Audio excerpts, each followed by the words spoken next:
Diduga Kepala Satpol PP melecehkan Provinsi Linmas, puluhan anggota Linmas menggeruduk kantor pemerintah Kota Bekasi.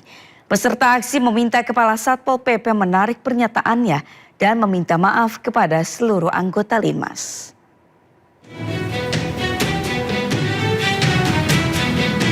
Puluhan anggota Linmas atau Perlindungan Masyarakat ini menggeruduk kantor Wali Kota Bekasi, Jawa Barat. Mereka berunjuk rasa mengutarakan tuntutannya kepada Pemkot Bekasi. Pasalnya, mereka tersinggung dengan pernyataan Ketua Satpol PP yang diduga melecehkan profesi Linmas. Pernyataan Ketua Satpol PP Bekasi pun beredar luas di media sosial. Dengan kemarin yang kita kaji, 2 bulan berarti 2 juta. Sebulan 1 juta. Dan ini udah dinaikinnya 1 juta lebih berarti hitungannya. Tinggal ngelongok 1 hari, bekerja 12 jam, dibayar 1 juta. Itu luar biasa. Dalam pernyataan Kasatpol PP menilai Linmas tidak bekerja dalam menjaga lingkungan. Padahal Linmas sudah diusahakan olehnya untuk memiliki gaji sebesar 1 juta rupiah dan memiliki tunjangan beras. Intinya apa yang dikatakan kata Pak Kasat itu, saya mohon tolong jangan diulangi lagi seperti itu. Ya, dengan istilahnya upah gaji 1 bulan 1 juta, itu pun ya maaf ya buat kami itu kalau buat makan ya nggak cukup lah. Dan beras 1 karung pun dengan nilainya 10 kilo. Jadi saya mohon ya tolong jangan diulangi lagi para pimpinan. Para anggota Linmas pun mendesak agar Kasatpol PP meminta maaf di hadapan publik dan tidak mengulangi ucapannya.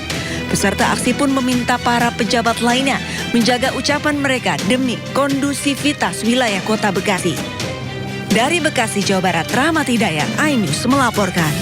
Maka evaluasi tahun 2025 menjadi sangat penting. Dan alhamdulillah kami bisa diterima dengan baik, dengan waktu yang cukup. Saya didampingi Pak Wamen, Pak Sekjen, seluruh Dirjen, dan Eselon 2 yang memiliki tanggung jawab dalam pengadaan barang dan jasa.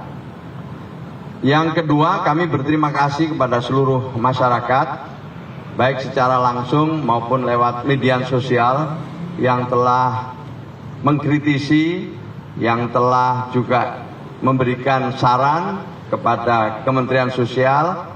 Semuanya ini saya terima sebagai bagian untuk memperbaiki kinerja Kementerian Sosial ke depan. Lebih-lebih kami diberi tugas untuk melaksanakan program strategis Bapak Presiden. Saya dan Pak Wamen telah berkomitmen agar program-program secara keseluruhan di Kementerian Sosial, khususnya juga tentu program strategis Bapak Presiden dalam hal penyelenggaraan sekolah rakyat, tidak ingin dikotori dengan praktek-praktek korupsi, praktek-praktek yang tidak terpuji. Maka itu pada kesempatan ini saya ingin sampaikan dari hasil konsultasi tadi, kami mendapatkan banyak masukan, banyak catatan, banyak hal-hal yang harus menjadi koreksi dan perbaikan bagi kami agar pencegahan itu bisa dilaksanakan dengan sungguh-sungguh, menutup seluruh celah, dan akhirnya proses yang transparan, adil bisa terlaksana. Ada beberapa poin penting yang saya sampaikan secara jujur, bahwa sampai hari ini dalam catatan LKPP ya, kami masih di peringkat ke 167 dalam pengadaan barang dan jasa dari 600 lebih lembaga maupun instansi yang menyelenggarakan pengadaan barang dan jasa. Yang kedua, memang kami belum memiliki sumber daya yang cukup ya untuk bisa melaksanakan pengadaan barang dan jasa yang kemungkinan ke depan anggarannya akan semakin besar.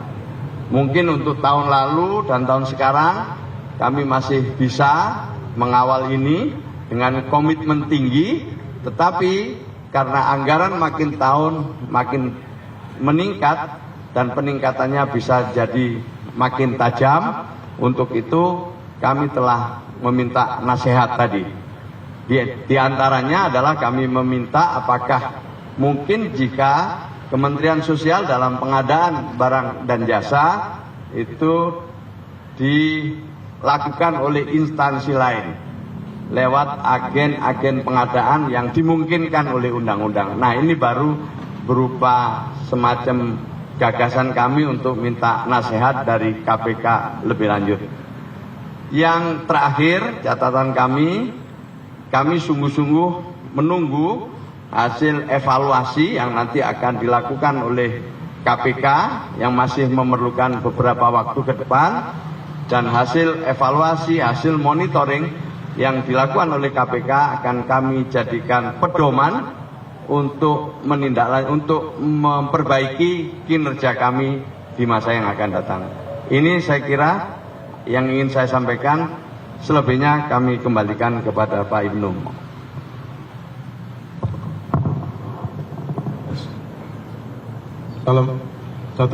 Assalamualaikum warahmatullahi wabarakatuh.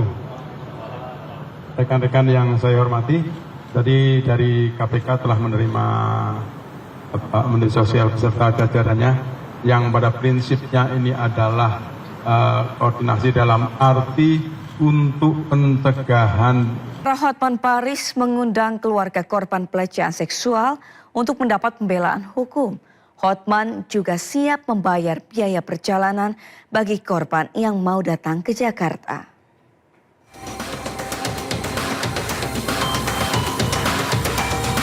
Pengacara kondang Hotman Paris Hutapea mengundang secara resmi dan terbuka bagi para korban pelecehan seksual yang terjadi di Pondok Pesantren Dolokusumo, Kabupaten Pati, Jawa Tengah untuk berani bersuara. Hotman juga berjanji untuk memberi pengawalan hukum serta jaminan keamanan dan keselamatan korban. Jadi dari pengakuan sementara dari Sineng ini, dia masih di bawah umur, sudah hampir 3 tahun dia di situ, ya selalu dimintain tidur sama si laki itu. Saya nggak mau cerita detail tentang apakah sudah ada sampai sejauh mana, tapi yang jelas menurut pengakuannya, dan kalau dia berhalangan, cewek lain yang gantikan. Dalam konferensi pers yang digelar oleh Hotman Paris, salah satu saksi mata mengatakan jika santriwati yang menjadi korban pelecehan rata-rata berumur setingkat sekolah menengah atas. Saksi juga mengungkap bahwa setiap korban yang sudah digauli akan diminta putus hubungan dengan orang tuanya dan menjadi anak dari pelaku. Rata-rata di bawah 17 atau di bawah 18? Umurnya SMA. SMA langsung. SMA semua berarti di bawah 18. Iya. Terus setelah itu selama dari tahun 2010 itu kebanyakan wanita, kalau setiap wanita itu dianggap anak dia. Kalau diputus hubungan dari orang tuanya dijadikan anak dia. Nah, terus setiap salaman itu, itu dicium pipi kanan kiri, batuk, dan juga itu lambungnya. Itu banyak yang lihat. Kasus pelecehan para santri ini sudah dilaporkan pada tahun 2024 lalu. Di tengah penyelidikan yang tengah berlangsung, pengacara korban sempat mengalami intimidasi dan ancaman karena menolak tawaran uang ratusan juta rupiah oleh kiai.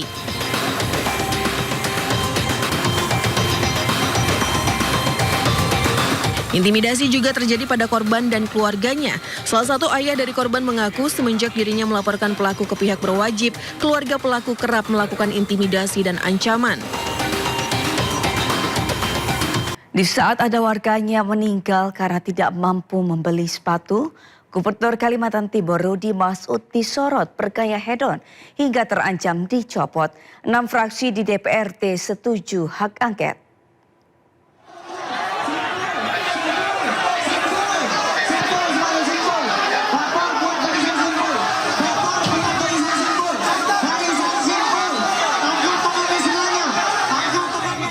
Ribuan masyarakat Kalimantan Timur menggelar aksi unjuk rasa jilid 2 di depan kantor DPRD Kaltim. Situasi sempat memanas saat massa mencoba masuk ke dalam gedung legislatif. Aksi dilakukan demi mengawal pembahasan rekomendasi hak angket untuk Gubernur Kaltim Rudy Masud. Hasilnya, 6 fraksi sepakat pembentukan pansus hak angket, sedangkan 1 fraksi lainnya menolak. Masyarakat bisa menilai lah siapa yang menolak. Oke, pengawalannya seperti apa nanti hak angket ini untuk biar ini berjalan dengan sesuai dengan alur? Yang jelas saya akan kawal dan saya akan menemani tuntutan masyarakat. Kita sudah berjanji sama masyarakat, ada pimpinan dan ada 7 fraksi kemarin menandatangani hak fakta integritas. Nama Gubernur Kaltim Rudy Masud menjadi perbincangan setelah kontroversi sejumlah kebijakan yang dikeluarkan. Kontroversi Rudy bermula saat dirinya meminta pengadaan mobil dinas seharga 8,5 miliar rupiah. Anggaran renovasi rumah dinas dan fasilitas kerja Pemprov Kaltim juga jadi sorotan. Tak main-main, Rudy Masud menyiapkan anggaran mencapai 25 miliar rupiah. Selain Rudy Masud, istri, adik, dan kakak kandungnya juga menduduki jabatan strategis di lingkungan pemerintahan daerah hingga DPR RI. Rudy Masud membantah tuduhan politik dinasti. Menurutnya, keluarganya memenuhi syarat untuk mengikuti pemilu dan dipilih langsung oleh rakyat. Di sisi lain, gaya berpakaian Sarifah Suraidah mengundang perhatian. Sarifah kerap berpakaian nyentrik bergaya khas noni Belanda. Sebagian warganet menilai gaya Sarifah unik dan merupakan kebebasan berekspresi. Tapi ada juga yang menilai berlebihan. Kini nasib jabatan Rudy Masud di ujung tanduk. Pansus hak angket disetujui 6 fraksi dengan dugaan pelanggaran kebijakan dan nepotisme yang dilakukan Rudy. Tim Liputan iNews melaporkan. Puncak kepadatan di kota suci Mekah dimulai seiring kedatangan jemaah haji gelombang kedua dari Jeddah dan gelombang pertama dari Madinah secara bersamaan. Mengantisipasi penumpukan massa, sektor khusus Masjidil Haram menetapkan strategi patroli dinamis di 10 titik untuk memastikan seluruh jemaah Indonesia terlayani dengan aman.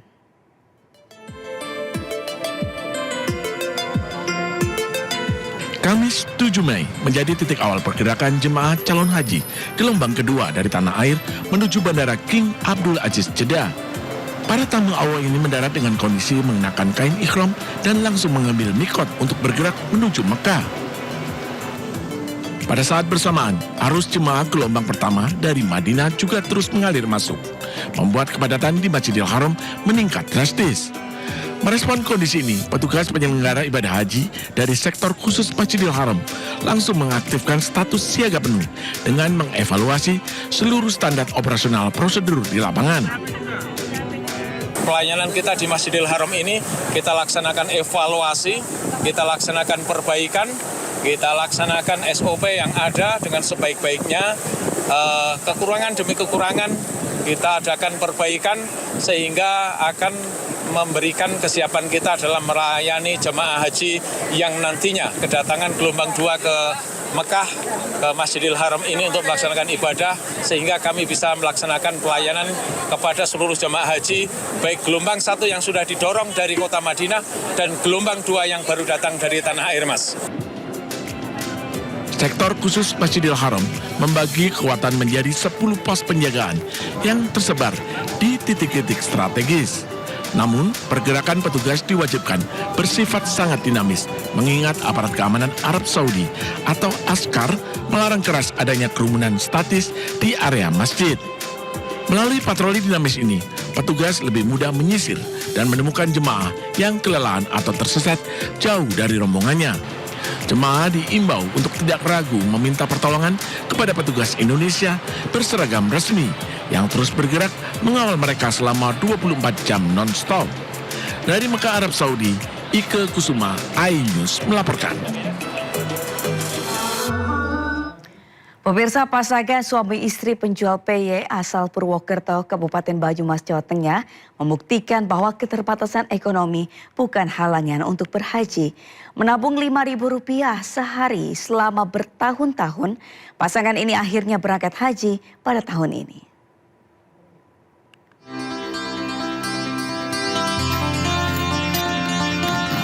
Di tengah kesederhanaannya, pasangan suami istri Agus dan Rohyati, warga Kelurahan Purwokerto Wetan, Kecamatan Purwokerto Timur, Kabupaten Banyumas, tak lupakan mimpinya untuk berhaji.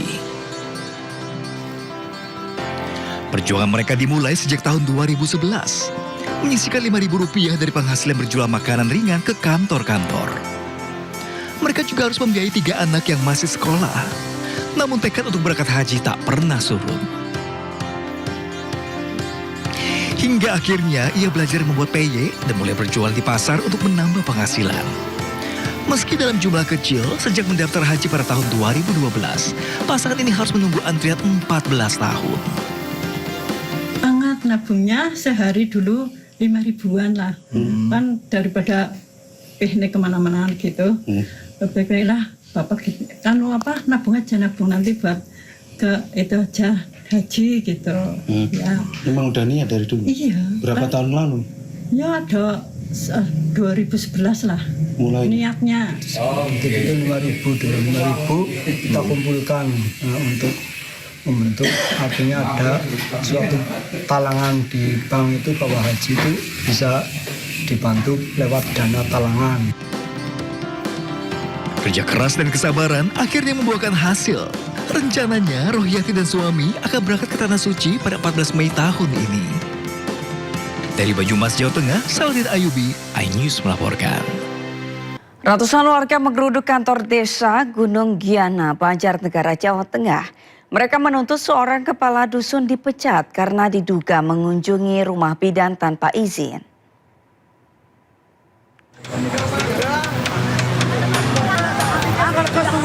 Ratusan warga menggeruduk kantor desa Gunung Giana, Banjarnegara, Jawa Tengah.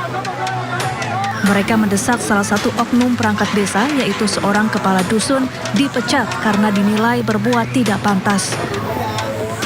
Oknum kepala dusun itu diduga masuk ke rumah seorang bidan pada malam hari lewat jendela belakang rumah. Pelaku mencongkel jendela dan nekat memasuki rumah. Aksi pelaku terpergok anak korban, kemudian pelaku pun langsung melarikan diri. Mencoreng marwah desa Gunung Giana dan ada aduan dari pelayan desa terkait kejadian yang tidak baik.